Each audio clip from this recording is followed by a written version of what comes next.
اللهم بارك على محمد وعلى آل محمد كما باركت على إبراهيم وعلى آل إبراهيم إنك حميد مجيد.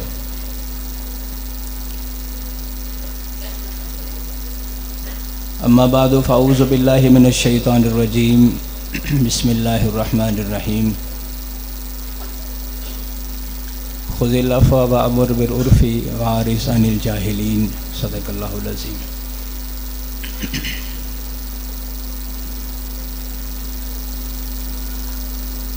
مدینہ منورہ کی عظیم مسجد نبوی، اس کے پررحمت ماحول میں ایک دن رسول اکرم صلی اللہ علیہ وآلہ وسلم کی مجلس قائم تھی. نبی پاک علیہ الصلاۃ والسلام کا رخ مبارک صحابہ کرام کی طرف اور صحابہ کرام کے چہرے، صحابہ کرام کی آنکھیں نبی اکرم علیہ الصلاۃ والسلام کی زیارت فرما رہی. واعظ نصیحت کی محفل ہے.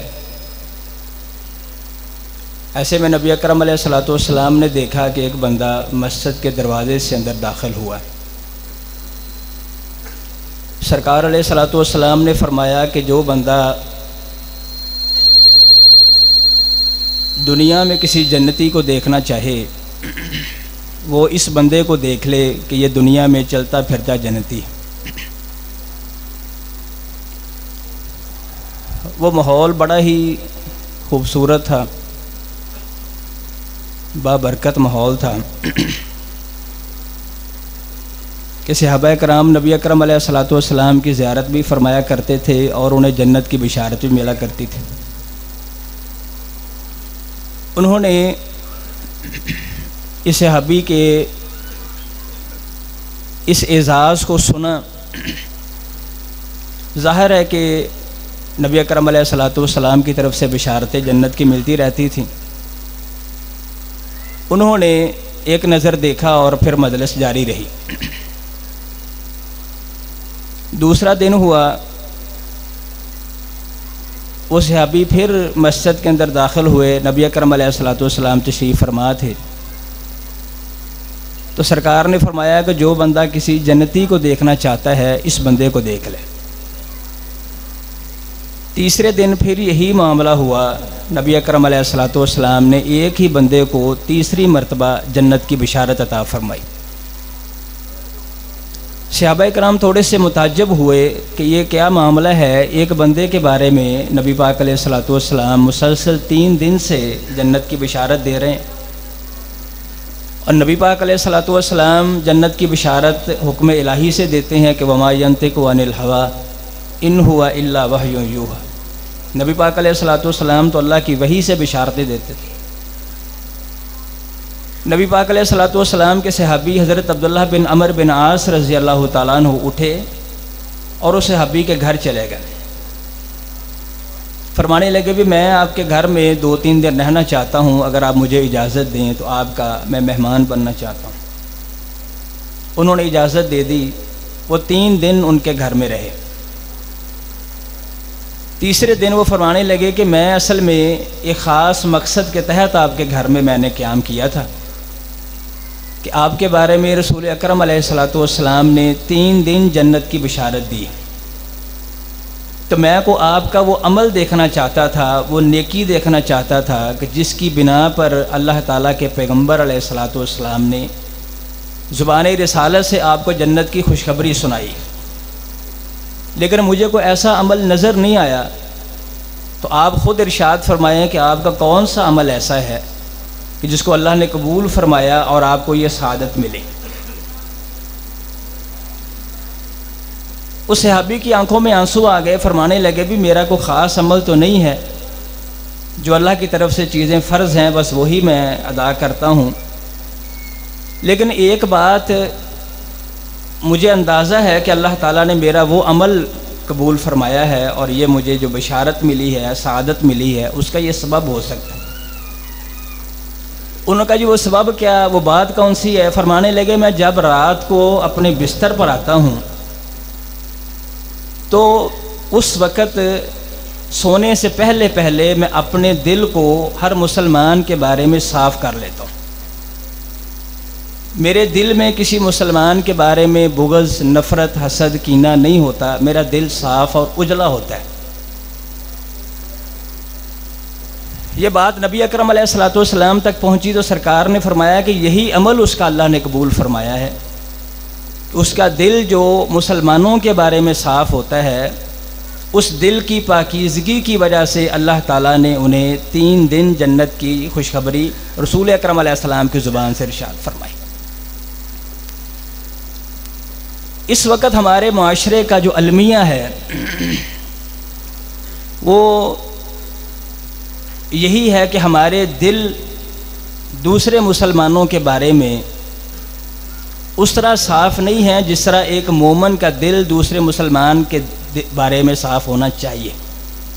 الا ماشاء اللہ ایسے بہت سے نیک لوگ موجود ہیں جو رات کو سب کو معاف کر کے سوتے ہیں، لیکن صورتحال اس وقت کوئی ناگفتہ بے ہے، اور اس کی کچھ علامتیں بھی ہیں۔ اب ہر بندہ، میں بھی کہوں گا نہیں میرا دل تو بڑا صاف ہے، میں تو کبھی کسی سے نفرت نہیں کرتا، آپ بھی کہیں گے۔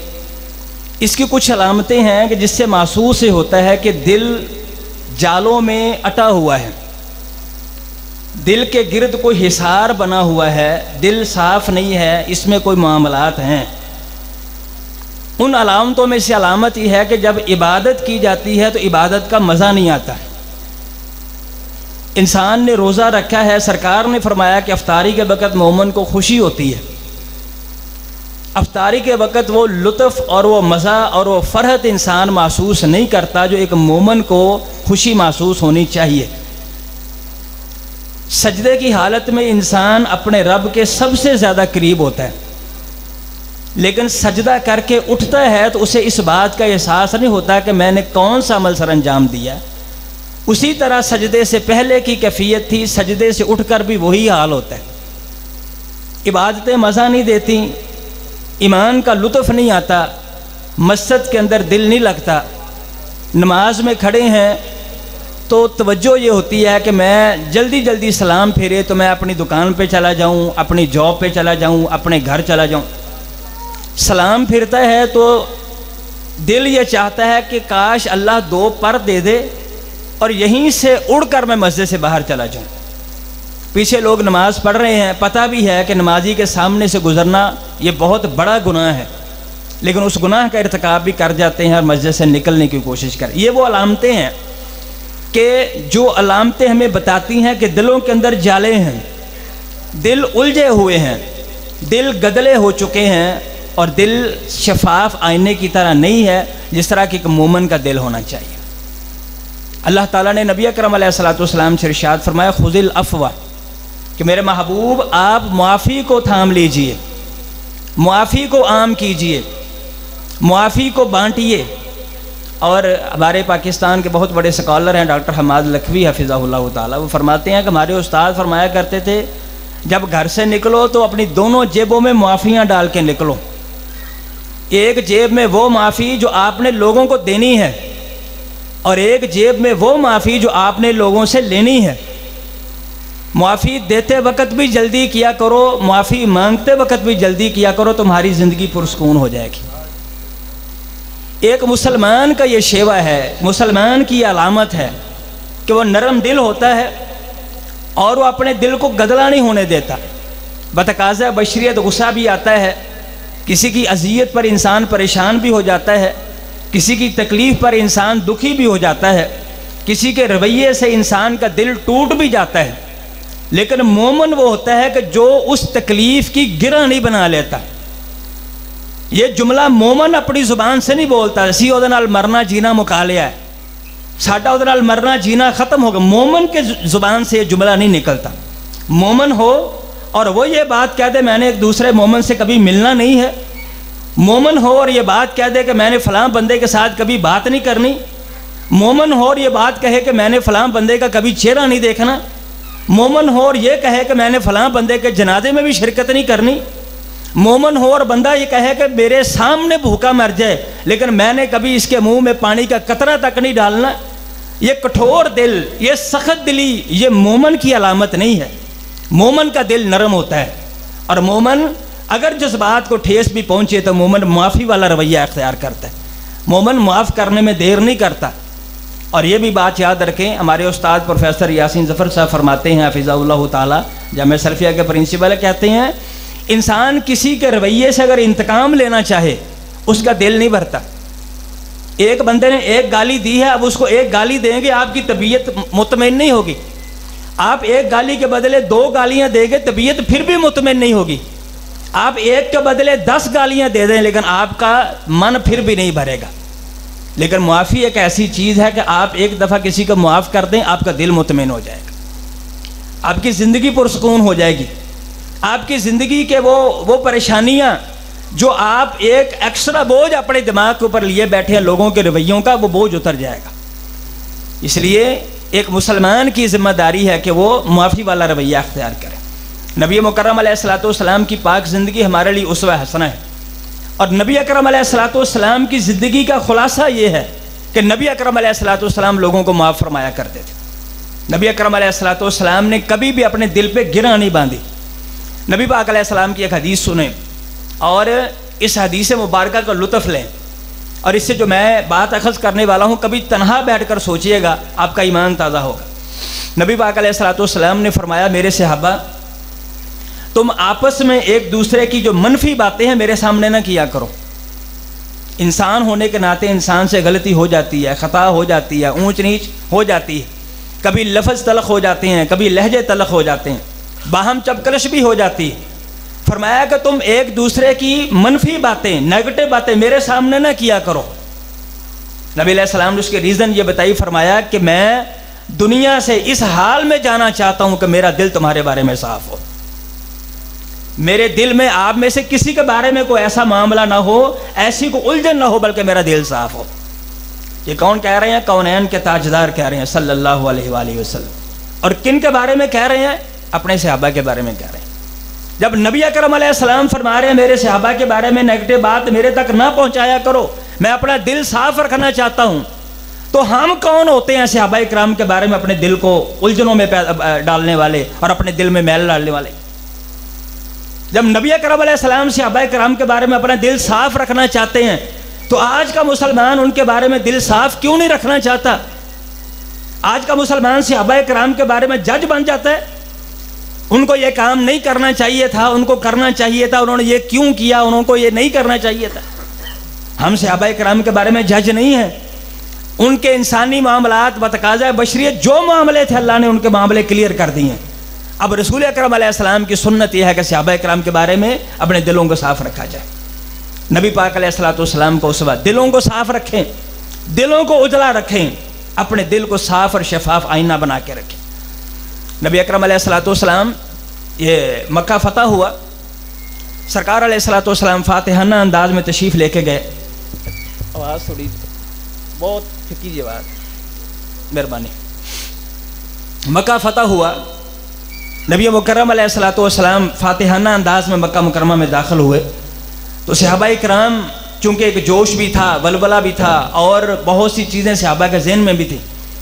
ایک صحابی کے ہاتھ میں جھنڈا ہے اور مکہ مکرمہ کی گلیوں میں وہ ایک آوازہ بلند کرتے ہوئے جا رہے ہیں، وہ کہہ رہے ہیں الیوم یوم الملحمہ، آج بدلے لینے کا دن ہے، فتح مکہ کا دن بدلے لینے کا دن ہے۔ الیوم یوم الملحمہ، آج بدلے لیے جائیں گے جن لوگوں نے نبی اکرم علیہ الصلوۃ والسلام کے راستے میں کانٹے بچھائے، آج بدلے لیے جائیں گے ان سے جنہوں نے رسول اکرم علیہ الصلوۃ والسلام کے راستے کو روکا۔ الیوم یوم الملحمہ، آج بدلہ لیا جائے گا ان سے جنہوں نے رسول اکرم علیہ الصلوۃ والسلام کے بیٹوں کی وفات پر نبی علیہ الصلوۃ والسلام کو اذیت دی تھی۔ الیوم یوم الملحمہ، آج بدلہ لیا جائے گا ان سے جنہوں نے بلال رضی اللہ تعالیٰ عنہ کو تپتی ہوئی ریت پر لٹایا تھا۔ الیوم یوم الملحمہ، آج ان سے بدلہ لیا جائے گا اور گن گن کر بدلہ لیا جائے گا جنہوں نے سیدہ سمیہ کے جیتے جاتے وجود کو 2 حصوں میں بانٹ دیا تھا۔ آج بدلہ لیا جائے گا ان سے جنہوں نے حضرت خباب بن ارت کو جلتے ہوئے کوئلوں پر لٹا کر ان کے سینے پر بھاری پتھر رکھ دیا تھا۔ الیوم یوم الملحمہ، آج ان سے بدلہ لیں گے جنہوں نے سیدنا خبیب کو سولی پہ لٹکایا تھا۔ یہ نعرہ مستانہ بلند کرتے ہوئے جا رہے ہیں۔ اب آج نبی اکرم علیہ السلام کے کانوں میں پہنچی، بات فطری تھی، بات حقیقت پہ مبنی تھی، ہونا بھی ایسے چاہیے تھا، فاتح قومیں ایسے ہی کیا کرتی ہیں، لیکن نبی اکرم علیہ السلام نے بلوایا، فرمایا اس سے پرچم لے لیا جائے، پرچم واپس لیا، دوسرے صحابی کو دیا، فرمایا اس نے کہا تھا الیوم یوم الملحمہ، آج بدلے کا دن ہے، فرمایا نہیں، اب تم نعرہ بدلو، انداز بدلو، الفاظ بدلو۔ یا رسول اللہ کون سے الفاظ؟ فرمایا الیوم یوم المرحمہ، آج بدلہ لینے کا دن نہیں ہے بلکہ آج معافی دینے کا دن ہے۔ الیوم یوم المرحمہ، آج معافی کا دن ہے۔ اور معافی کیسے دی؟ فرمایا لا تثریب علیکم الیوم، جاؤ، کوئی باز پرس نہیں ہوگی، کوئی سزا نہیں دی جائے گی، کوئی تعزیر تم پر لاگو نہیں کی جائے گی، تمہیں ٹوٹل معافی دے دی گئی۔ اور لا تثریب علیکم الیوم کا ایک معنی یہ بھی ہے کہ تم نے جو گناہ کیے تھے نا، جو تم نے خطائیں کی تھیں، آج کے بعد تمہیں کبھی دہرا کر بتائی بھی نہیں جائیں گی۔ ہمارے یہاں ہوتا ہے نا، بندہ کسی کو معاف بھی کر دے تو اس کی خطائیں نہیں معاف کرتا، اٹھتے بیٹھتے تو آ کیتا سی، تو آ کیتا سی، تیریاں آ حرکتاں نے، تیریاں آ حرکتاں نے، میں فلانی تیری گل بھی چھڈی تو میں تیری فلانی گل بھی چھڈی۔ انسان اپنے دل سے میل نہیں نکالتا۔ نبی اکرم علیہ السلام نے نہیں، آج کے بعد کبھی ہم دہرائیں گے نہیں تم نے کیا کیا تھا۔ اور یہی فتح مکہ کا موقع ہے۔ نبی پاک علیہ السلام ایسے مجلس بیٹھی، بیت اللہ کے سائے میں رسول اکرم علیہ السلام آرام فرما رہے ہیں، سامنے صحابہ اکرام کی جماعت ہے، لوگ انفرادی طور پر آ کر نبی علیہ السلام سے معذرت کر رہے ہیں، معافی لے رہے ہیں۔ نبی علیہ السلام بیٹھے، اچانک بندہ نبی علیہ السلام کے سامنے آ گیا، اس نے بلند آواز سے کلمہ پڑھا، اشہد ان لا الہ الا اللہ واشہد ان محمدا عبدہ ورسولہ۔ نبی علیہ السلام نے نگاہ مبارک اٹھائی، فرمایا تم کون ہو اور تم اچانک سامنے آ کے کلمہ کیوں پڑھ رہے ہو؟ اس نے کہا یا رسول اللہ، بڑا گناہگار اور پاپی ہوں، میرے گناہوں کی بڑی لمبی فہرست ہے، میرے گناہوں کی بڑی لمبی فہرست ہے۔ فرمایا پھر بھی بتاؤ تم کون ہو؟ اس نے کہا یا رسول اللہ، میرے گناہ معاف ہوں گے کہ نہیں معاف ہوں گے؟ سرکار فرماتا ہے گناہ تو کلمہ پڑھنے سے اللہ سارے معاف کر دیتے ہیں، لیکن تم اپنا تو بتاؤ تمہاری بپتا کیا ہے؟ اس نے کہا یا رسول اللہ، میں حبار بن اسود ہوں۔ حبار بن اسود کہا تو نبی اکرم علیہ السلام کی آنکھوں کے سامنے وہ سارا منظر آ گیا ہوگا۔ نبی پاک علیہ السلام کی پیاری بیٹی حضرت زینب نے جب مکہ سے ہجرت کی، مدینہ جانے لگیں، اونٹ پہ سوار ہوئیں، اس حبار بن اسود نے نیزہ مارا، حضرت زینب کو زخم آیا، اور اسی زخم کی کیفیت میں حضرت زینب مدینہ منورہ گئیں۔ نبی پاک علیہ السلام مسجد نبی میں تشریف فرما، باہر نگاہ پڑی تو بیٹی اونٹ پہ نظر آئی، بھاگ کے نبی علیہ السلام پہنچے، جب بیٹی کا وجود کو دیکھا تو خون سے لتھڑا ہوا، اور پورا وجود خون آلود ہے سیدہ زینب کا۔ سرکار کی آنکھوں میں آنسو آ گئے، فرمایا بیٹی کیا ماجرا بنا؟ کہا بابا جان اللہ کے لیے ہجرت کرنا چاہتی تھی، ظالم نے نیزہ مارا اور یہ میری کیفیت بن گئی ہے۔ نبی پاک علیہ السلام نے ارشاد فرمایا حبار جہاں ملے اسے قتل کر دیا جائے، اور مکہ فتح ہوا، پھر اعلان دہرایا حبار ملے تو قتل کر دیا جائے۔ وہی حبار نبی اکرم علیہ السلام کے سامنے کھڑا، کلمہ پڑھ کے سر جھکا کے کھڑا کہ اب میرے بارے میں کیا فیصلہ ہوتا ہے؟ میں نے وہ جرم کیا، اور آپ جانتے ہیں کہ بیٹیوں کے دکھ انسان کو کبھی بھولا نہیں کرتے۔ جو انسان کسی انسان کی بیٹی کو دکھ پہنچائے، انسان اسے کبھی معاف نہیں کرتا، انسانی فطرت کا تقاضا ہے۔ انسان بیٹی کے ساتھ برا سلوک کرنے والے کے بارے میں کبھی نرم دلی نہیں اختیار کرتا، لیکن قربان جائیں نبی اکرم علیہ السلام کے حوصلے پر، قربان جائیں نبی اکرم علیہ السلام کی معافی پر۔ سرکار علیہ السلام فرماتے ہیں میرا تصور، سرکار نے فرمایا ہوگا حبار تم نے کلمہ پڑھ لیا، جب تمہیں عرش والے رحمان نے معاف کر دیا، میں محمد بھی تمہیں معاف کرتا ہوں۔ خذ العفو، معافی کو عام کیجئے، معافی کو عام کیجئے، اپنے دلوں کو صاف کیجئے، اپنے بھائیوں کو اپنی بہنوں کو معاف کیجئے۔ یہ دل گدلے انسان کی عبادت کا لطف چھین لیتے ہیں، یہ گدلے دل انسان سے سجدوں کا مزہ چھین لیتے ہیں، یہ گدلے دل انسان کی زندگی پہ بوجھ بن جاتے ہیں، اور انسان پھر ان معاملات کے اندر الجھتا جاتا ہے کہ جس سے انسان نہ دنیا کا رہتا ہے نہ آخرت کا رہتا ہے۔ اپنے دلوں کو صاف رکھیے، یہ رسول اکرم علیہ السلام کا اسوہ ہے۔ نبی پاک علیہ السلام کی سیرت بھری ہوئی، لیکن میں اختصار سے بات آگے لے کے جاتا ہوں۔ نبی پاک علیہ السلام کے پیارے صحابی، مسلمانوں کے پہلے خلیفہ بلا فصل حضرت ابوبکر صدیق رضی اللہ تعالیٰ عنہ، نبی پاک علیہ الصلوۃ والسلام نے تربیت فرمائی، وہ معاشرہ کھڑا کیا جس معاشرے کے اندر یہ عنصر پایا جاتا تھا کہ وہ لوگ ایک دوسرے کو معاف کرنے والے تھے۔ حضرت ابوبکر صدیق رضی اللہ تعالیٰ عنہ کی پیاری بیٹی، مسلمانوں کی ماں، نبی اکرم علیہ السلام کی زوجہ محترمہ صدیقہ بنت صدیق، عفیفہ کائنات حضرت سیدہ عائشہ صدیقہ رضی اللہ تعالیٰ عنہ، ان کے اوپر منافقین کی طرف سے الزام تراشیوں کا ایک سلسلہ شروع ہوا۔ سورۃ نور کے اندر اس کی کافی ساری تفصیلات موجود ہیں۔ ان دنوں میں مدینہ منورہ کا ماحول بڑا مقدر تھا، بہت عجیب سی ٹینشن تھی پورے مدینہ کے ماحول کے اندر، اور نبی اکرم علیہ الصلوۃ والسلام بذات ہی پریشان تھے، اور منافقین پراپیگنڈا کر رہے تھے۔ اور آپ جانتے ہیں جب پراپیگنڈا کیا جائے سادہ مسلمان، سادہ لوگ کبھی کبھی متاثر ہو جاتے ہیں۔ ان مسلمانوں میں ایک صحابی تھے حضرت مصطح رضی اللہ تعالیٰ عنہ، حضرت ابوبکر صدیق کے زیر کفالت تھے، ان کے گھر کے سارے اخراجات ابوبکر صدیق پورے کیا کرتے تھے رضی اللہ تعالیٰ عنہ۔ یہ بھی لوگوں کی باتوں میں آ گئے، اور انہوں نے بھی کچھ ایسی ویسی باتیں زبان سے کر دیں جو نہیں کرنی چاہیے تھی۔ یہ بات حضرت ابوبکر صدیق تک پہنچی رضی اللہ تعالیٰ عنہ، وہ غصے میں آ گئے، فرمانے لگے یہ بندہ یہ تو محسن کچھ نکلا کہ میں اس کے ساتھ اچھا سلوک کرتا ہوں اور یہ میری بیٹی کے بارے میں اس طرح کی باتیں کرتا ہے۔ تو انہوں نے قسم اٹھا لی کہ اللہ کی قسم، آج کے بعد جو میں مصطح کے ساتھ حسن سلوک کیا کرتا تھا، جو اس کے ساتھ اس کی میں خدمت کیا کرتا تھا، آج کے بعد میں نہیں کروں گا۔ اللہ تعالیٰ سورۃ نور کی آیتیں نازل فرما دیں، حضرت عائشہ کی برات نازل ہو گئی، اور سارا معاملہ روز روشن کی طرح صاف اور کلیئر ہو گیا۔ اللہ تعالیٰ نے حضرت عائشہ کی پاک دامنی کا قرآن مجید کے اندر ذکر فرما دیا۔ تو پھر معاملہ بنا، حضرت ابوبکر صدیق نے قسم اٹھائی ہوئی تھی۔ اللہ تعالیٰ فرماتے ہیں میرے محبوب ذرا فرمائیے، جو صاحب فضل لوگ ہیں، جو فضل والے لوگ ہیں، جو عزت والے لوگ ہیں، جو وقار والے لوگ ہیں، ان کو یہ زیب نہیں دیتا کہ جس کی خدمت کیا کرتے تھے اس کی خدمت روکنے کے لیے قسمیں اٹھا لیں۔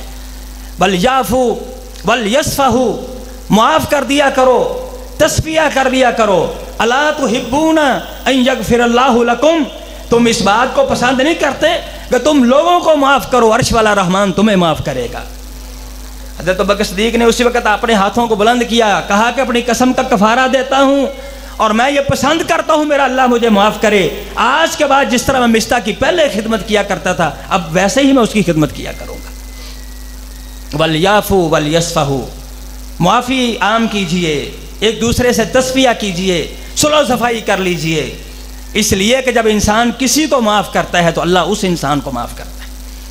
یہی حضرت ابوبکر صدیق رضی اللہ تعالیٰ عنہ ایک دن بیٹھے ہوئے حضرت عمر رضی اللہ عنہ کے ساتھ ایسے بات چیت ہو رہی ہے، بات چیت ہوتے ہوتے معاملات کچھ لہجے تلخ ہو گئے، کچھ الفاظ سخت ہو گئے زبان سے، اور زیادہ تلخی حضرت ابوبکر صدیق کی طرف سے ہوئی۔ حضرت عمر ناراض ہو گئے کہ ابوبکر صدیق رضی اللہ تعالیٰ عنہ نے یہ ایسی بات کر دی۔ تو سخت بات، جیسے دوستوں کے آپس میں باتیں کبھی کبھی ایسی ہوتی ہے کہ دوستوں میں تلخیاں بھی ہو جاتی۔ حضرت ابوبکر صدیق کو جب اندازہ ہوا کہ میں نے بات تھوڑی سی سخت کر دی ہے، فوری طور پر کہا کہ عمر مجھے معاف کر دیں، میری غلطی ہے، یہ میری خطا ہے، میں سمجھتا مجھے نہیں کہنا چاہیے تھا، مجھے معاف کر دیں۔ یہ معاشرہ قائم کیا تھا نبی اکرم علیہ الصلوۃ والسلام۔ ہمارے تو سٹیٹس ہمیں جھکنے نہیں دیتے، ہمیں چار لفظ آ جائیں پڑھنے کے، تو عالم کو کہہ دے، کو علامہ کہہ دے، قاری کہہ دے، تو ہماری گردن میں سریا آ جاتا ہے کہ میں عالم دین ہوں، میں کیوں کسی کے سامنے جھکوں۔ چار پیسے جیب کے اندر آ جائے، جیب تھوڑی سی لٹکنا شروع ہو جائے، تو پھر ہم سمجھتے کہ نہیں، اب ہم نے صرف اپنی گردن کو تان کے رکھنا ہے، گردن جھکانی نہیں ہے۔ ہم کسی سے معافی مانگ لیں، اسی کسی کو لے کے کھانے ہیں، ایسی کسی دے مطلب کسی دے کانے ہیں، ایسی کسی دے سامنے چکیے، یہ جملے ہماری زبانوں پہ ہوتے ہیں۔ حضرت ابوبکر صدیق سے بڑھ کر رسول اکرم علیہ السلام کے صحابہ میں سے اسٹیٹس کس کا ہو سکتا ہے، جس کے بارے میں سرکار فرماتے ہیں کہ میرے اوپر بہت سے لوگوں نے احسانات کیے ہوں گے، لیکن جو احسانات ابو بکر نے کیے ہیں، میں محمد ان احسانات کا بدلہ نہیں دے رہا، اللہ سے بدلہ لے کے دوں گا۔ سب سے زیادہ مجھ پر احسان ابو بکر نے کیے ہیں، اپنے مال کے ساتھ بھی کیا، اپنے ساتھ کے ساتھ بھی کیا، یہ سٹیٹس تھا ان کا۔ لیکن ایک لمحے میں معافی مانگی، کہا عمر مجھے معاف کر دیں۔ عمر جذبات میں تھے اور وہ بات انہوں نے آئی گئی کر دی، سنی انسنی کر دی۔ ابو بکر پریشان ہو گئے رضی اللہ تعالیٰ عنہ۔ ہم کہتے ہیں نا، ایک دفعہ معافی مانگی ہے، ہونے دے تھلے لمحے پی جائیے، ہونے دے پیروں پی جائیے، ہونے دے گوٹے پھاڑ لیے، معافی جو مانگ لیے، نہیں معاف کرتا تو نہ صحیح۔ وہ نبی اکرم علیہ السلام کی بارگاہ میں پہنچے کہ یا رسول اللہ، خطا میری تھی، بات مجھ سے تلخ ہوئی ہے، میں نے معافی مانگی عمر سے، عمر نے مجھے معاف نہیں کیا۔ حضرت عمر رضی اللہ عنہ کو پتہ چلا، وہ بھی نبی علیہ السلام کی بارگاہ میں آ گئے. سرکار نے جب دیکھا تو فرمایا اور تم میری خاطر میرے دوست کو معاف نہیں کر سکتے؟ حضرت عمر رضی اللہ تعالیٰ عنہ جیسی شخصیت کو بھی نبی اکرم علیہ السلام نے سخت انداز میں فرمایا. کیا مطلب ہے؟ کہ معافی دینے میں دیر نہیں کرنی چاہیے، معاف کرنے میں جلدی کرنی چاہیے، اس معافی کو ڈیلے نہیں کرنا چاہیے. اس لیے کبھی کبھی انسان اتنی دیر کر دیتا ہے، پھر واپسی کا راستہ نہیں بچتا. آپ نے دیکھا ہوگا جب ہم جنازے کے لیے لے کے جاتے ہیں نا میت کو، میت سامنے پڑی ہوتی ہے تو امام صاحب ایک اعلان کرتے ہیں. امام صاحب کہتے ہیں کہ اس بندے نے آپ میں سے کسی کا دل دکھایا ہو، اس کو اللہ کے لیے معاف کر دیں. اعلان ہوتا ہے نا جی. ہمارے دیہاتوں میں سادہ لوگ کہتے ہیں معاف کیا، زبان سے بھی کہتے ہیں معاف کیا، اور ہم دل سے کہتے ہیں چلیں جی ٹھیک ہے، جو ہو گئی زندہ انسان کے ساتھ ہوتی ہیں جی، جب انسان مر گیا تو پھر کیا ہوا، معاف کر دیتے ہیں. لیکن اس پہ کبھی آپ نے غور نہیں کیا. اس جملے کا ایک الٹ بھی ہوتا ہے، اس پہ غور فرمائیں، پھر دیکھیں کہ معافی کی اہمیت کتنی ہے. بندہ ہے فوت ہوا، مرنے والے نے کسی زندہ انسان کا دل دکھایا، زندہ معاف کر دے تو مرنے والے کی بچت ہو جائے گی. کیوں جی؟ مرنے والے کی بچت ہو جائے گی. زندہ نے معاف کر دیا تو معاملہ ختم ہو گیا. لیکن اگر اس مرنے والے نے کسی زندہ کا دل دکھایا ہوا، اس کا کیا بنے گا؟ اس کے اعمال کا کھاتہ کلوز ہو چکا، حقوق العباد کا کھاتہ چل رہا ہے. مرنے والا مر گیا، معاف نہیں کر سکتا. اس وقت سے پہلے معافی عام کر دیجیے. ایسی نوبت نہ آنے دیں کہ بندہ کفن میں ہو اور اس کے ذمہ کسی کا قرض ہو، اس کے ذمہ کسی کی معافی ہو. ایسا نہ ہونے دیں. اس لیے وہ معاملہ کہ خذ العفو، معافی کو تھام لیجیے، معافی کو عام کیجیے، دلوں کو صاف کیجیے اور اپنے دوستوں اپنے بھائیوں کو معاف کیجیے. اس رویے کو اپنانے کی ضرورت ہے سماج میں. نبی اکرم علیہ السلام کے پیارے صحابی، مسلمانوں کے دوسرے خلیفہ امیر المومنین حضرت عمر رضی اللہ تعالیٰ عنہ، ان کا دور خلافت ہے. ایک سردار تھے، اویانا ان کا نام تھا. یہ مدینہ منورہ میں آئے، ان کے بھتیجے حر مدینہ منورہ میں رہتے تھے. ان کے پاس آ کر یہ قیام پذیر ہوئے، جیسے روٹین میں چچا اپنے بھتیجے کے پاس بطور مہمان آتا ہے. ایک دن یہ اویانا کہنے لگے کہ مجھے آپ امیر المومنین کے پاس لے جائیں، میں ان کی زیارت کرنا چاہتا ہوں، ملاقات کرنا چاہتا ہوں. حضرت حر یہ انہیں اپنے چچا کو لے کر حضرت عمر رضی اللہ تعالیٰ کے پاس چلے گئے. حضرت عمر کے ساتھ بات چیت ہوئی، انہوں نے ان کو ویلکم کیا، ان کا استقبال کیا، ان کی مہمان نوازی کی. بات چیت ہو رہی تھی تو یہ جو سردار تھا نا، سردار اویانا، انہوں نے کہہ دیا، کہنے لگے عمر آپ نا ہمارے بارے میں انصاف نہیں کرتے، آپ انصاف سے کام لیا کریں. حضرت عمر رضی اللہ تعالیٰ کو غصہ آ گیا کہ میں انصاف سے بھی کام لیتا ہوں اور احسان سے بھی کام لیتا ہوں، اور یہ بندہ ہے کہ میرے انصاف پہ انگلی اٹھا رہا ہے، اور بلا وجہ غصے ہو گئے. اور قریب تھا کہ اس بندے کو سزا دیتے، لیکن حضرت حر کھڑے ہوئے اور کہنے لگے امیر المومنین، اللہ تعالیٰ نے آپ کے نبی اکرم علیہ السلام کو فرمایا تھا خذ العفو، معاف کر دیا کریں. اور جب حضرت عمر نے اس آیت مبارکہ کو سنا تو سر جھکا دیا، فرمایا جاؤ تیری بد تہذیبی کو معاف کر دیا. وَلْيَعْفُوا وَلْيَصْفَحُوا، معافی دے دیا کریں، تصفیہ کر لیا کریں کہ جو انسان لوگوں کو معاف کرتا ہے اللہ اسے معاف کرتا ہے.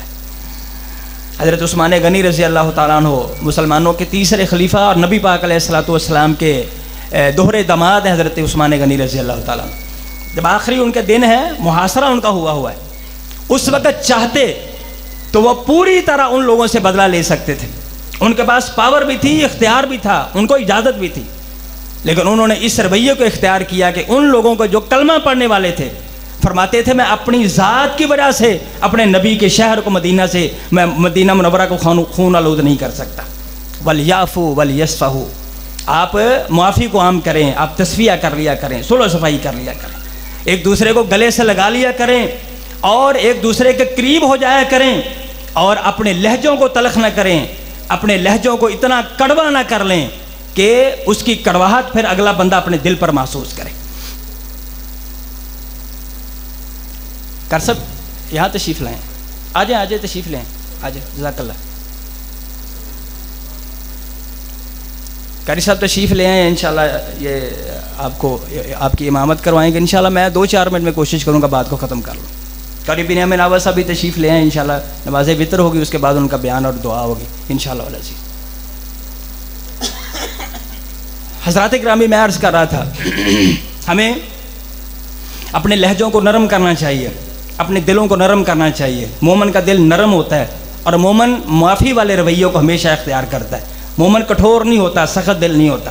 اور نبی اکرم علیہ الصلوۃ والسلام نے اپنے صحابہ کی تربیت کی، وہ یہی تربیت تھی، اور اسی معاشرے پر نبی اکرم علیہ الصلوۃ والسلام نے لوگوں کو کھڑا کیا تھا کہ لوگ ایک دوسرے کو معاف کرنے والے بنیں۔ اس لیے اس رویے کو عام کرنا چاہیے، اس رویے کے ساتھ ہمیں کھڑا ہونا چاہیے۔ اور اگر انسان یہ رویہ اختیار نہیں کرتا پھر بے سکونی ہے، انسان کی اپنی زندگی کے اندر بے سکونی، انسان کے اپنے معاشرے کے اندر بے سکونی، پھر انسان ان راستوں پہ چل نکلتا ہے جہاں پہ پھر انسان واپسی کا راستہ انسان کے لیے مشکل ہو جاتا ہے۔ اس لیے ان طاق راتوں میں خاص طور پر یہ عبادت کے دن ہے، دل نرم ہوئے ہوتے ہیں اور ہمارا سب سے بڑا دشمن وہ قید ہو چکا ہوتا ہے۔ ان دنوں میں ضرورت ہے کہ ہم اپنے اس رویے کو تبدیل کریں۔ اگر دل کی سختی ہے تو اس کو نرمی میں تبدیل کریں، لہجے سخت ہیں تو ان کو نرم کر لیں۔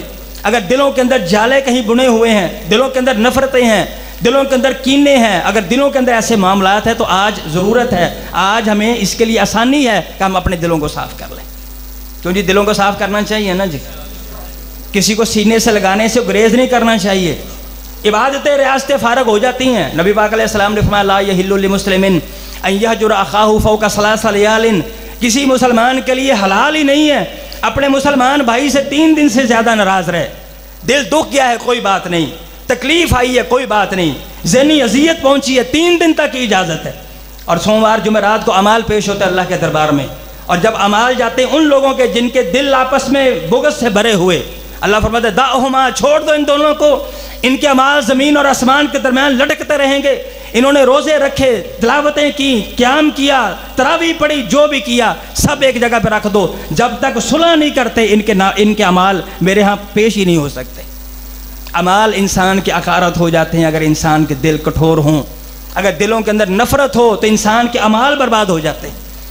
اس لیے اپنے دلوں کا جائزہ لیں اور اپنے لہجوں کا جائزہ لیں، اپنے رویوں کا جائزہ لیں، اور ہمارا تو المیہ یہ، ہمارے تو اپنے ہم سے ناراض ہوتے ہیں، ہم اپنوں سے ناراض ہوتے ہیں۔ کتنے ایسے والدین ہیں، میرے سے انہوں نے رابطہ کیا جمعہ پڑھاتے ہوئے، انہوں نے کہا جی ساڈا پتر ساڈے سیدھے منہ گل نہیں کرتا، ساڈا پتر ساڈے سیدھے منہ گل نہیں کرتا۔